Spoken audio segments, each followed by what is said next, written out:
சாபம், அவள் குரல் நீதியின் மொழி, அவள் விழி மாற்றத்தின் தீ. ஒரு பெண்ணை பாரத தாயாக பார்க்கும் நம் நாடு இன்று ஒரு சுடுகாடாக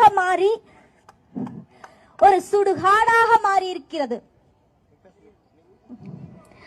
மிகுந்த துயரத்தோடும் ஆறாத கோபத்தோடும் கூடியிருக்கும் இங்கு அனைவருக்கும் நமது கோயம்புத்தூரில் ஒரு கல்லூரி மாணவிக்கு நிகழ்ந்த இந்த ஒரு வன்கொடுமை ஒரு பெண்ணை சிதைத்தது மட்டுமல்ல, நமது நாட்டின் மானத்தையும் மரியாதையையும் சேதமடைய செய்ததாகும். ஒரு நாட்டின் பாதுகாப்பு என்பது ஒரு பெண்ணின் பாதுகாப்பு.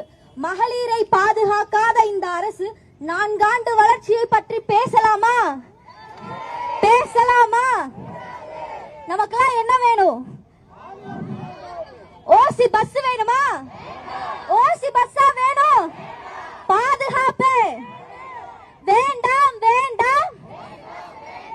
ஓசி பஸ் வேண்டாம், வேண்டும், வேண்டும். பாதுகாப்பு மட்டுமே வேண்டும்,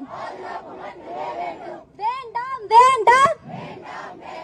உதவித்தொகை எதுவும் வேண்டாம்.